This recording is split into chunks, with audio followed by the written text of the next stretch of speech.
Friends, கன்னி ராசிக்கான சனி பயிற்சி பலன்களை பற்றி பார்க்கலாங்களா? முதலில் கன்னி ராசிக்குரிய நட்சத்திரங்கள். உத்தர நட்சத்திரத்தில் 2, 3, 4ஆம் பாதங்களில் பிறந்தவர்களும், அஸ்த நட்சத்திரத்தில் 4 பாதங்களிலும், சித்திரை நட்சத்திரத்தில் 1, 2 பாதங்களில் பிறந்தவர்கள் இந்த கன்னி ராசிக்காரர்கள். இந்த கன்னி ராசியின் அதிபதி புதன் பகவான். இது ஒரு நில ராசி.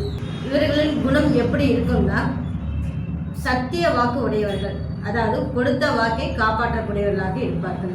சகலங்களா வல்லவர்கள், எதிலையும் ஒரு ஆர்வத்தோடு கற்றுக்கக்கூடியவர்கள், நல்ல தனக்காரர்களாக இருப்பார்கள். இப்படிப்பட்டவர்களுக்கு இந்த சனி பயிற்சியில் என்ன பலனை கொடுக்க போகிறார் என்று பார்க்கலாங்களா? கன்னி ராசிக்காரர்களுக்கு 7ஆம் இடத்து கண்டகச்சனியாக வருகிறார், அதாவது கண்டச்சனின்னு சொல்லுவோம். உங்கள் ராசிக்கு 5ஆம் இடத்து பூர்வ புண்ணிய ஸ்தான அதிபதியும் சனி பகவான் தான், 6ஆம் இடத்து அதிபதியும் சனி பகவான் தான்.